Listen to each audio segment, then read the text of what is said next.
NTR ఫ్లెక్సీల matter ఇప్పుడు social మీడియాలో ట్రెండింగ్‌లో ఉంది.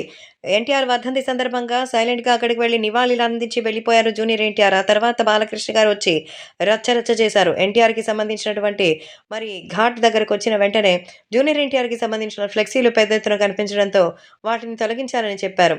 ఇప్పుడేనా అంటే ఇప్పుడే వెంటనే తీసేయాలంటూ బాలకృష్ణ గారు హుకుం జారీ చేశారు. దీంతో అక్కడ ఈ వార్త ఎంతగానో ఎందరికో చర్చనీయాంశంగా మారిపోయింది.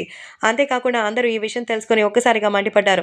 బాలకృష్ణకి, జూనియర్ ఎన్టీఆర్‌కి మధ్య విభేదాలున్నాయని, అందుకే ఎన్టీఆర్ తెలుగుదేశం పార్టీకి సపోర్ట్ చేయలేదన్న ఒక ఉక్రోషంతోనే జూనియర్ ఎన్టీఆర్ బ్యానర్‌లు తొలగించేశారని బాలకృష్ణపై ట్రోలింగ్ మొదలైంది.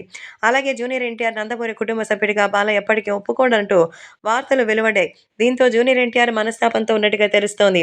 ఈ విషయం తెలుసుకున్న నారా బ్రహ్మిణి వెంటనే జూనియర్ ఎన్టీఆర్ ఇంటికెళ్లారట. ఎన్టీఆర్‌కి సంబంధించిన విషయాల్లో ఎంతో అలర్ట్‌గా ఉండే బ్రహ్మిణి ఇప్పుడు ఎలక్షన్ సమీపిస్తోంది. ఇలాంటి తరుణంలో తన తండ్రి చేసిన పొరపాటును సరిదిద్దుకోవాలనుకుంటోంది.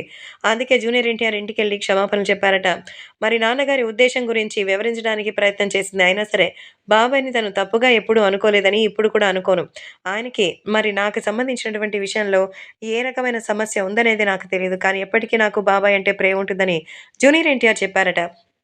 అంతేకాకుండా అక్కడ ఫ్లెక్సీలు ఏర్పాటు చేయించిన వాళ్ళు అభిమానంతో చేయించుంటారు. వాళ్ళని కూడా తప్పు పట్టడానికి లేదు. కానీ సమయం, సందర్భం అనేది వాళ్ళు కాస్త చూసుకోవాలి. నిజంగా అక్కడ వాళ్ళు బ్యానర్‌లు ఏర్పాటు చేసుండకపోయి ఉంటే ఈరోజు ఇలాంటి ఒక సంఘటన వచ్చుండేది కాదు అంటూ చెప్పారట. నారా బ్రహ్మిణి కూడా ఈ విషయంపై జూనియర్ ఎన్టీఆర్‌తో మాట్లాడుతూ నాన్నగారు అక్కడ మీడియా ఉందా? లేదా? అన్న ఇంటెన్షన్ ఆయనకి లేదు. తన మనసులో అనిపించింది చెప్పారు. ఘాటు దగ్గర మీ ఫోటోలు ఎందుకని ఆయన తీసించేమన్నారట. అది విషయం అంటూ ముమ్మాటికి ఆయన హార్ష్‌గా చెప్పిన విధానం మాత్రం నెగెటివ్‌గానే పోర్ట్రేట్ అయింది. ఆ విషయంలో మీరు హర్ట్ అయ్యుంటే దయచేసి క్షమించండి అంటూ ఎన్టీఆర్‌ని వచ్చి రిక్వెస్ట్ చేశారట నారా బ్రహ్మిణి.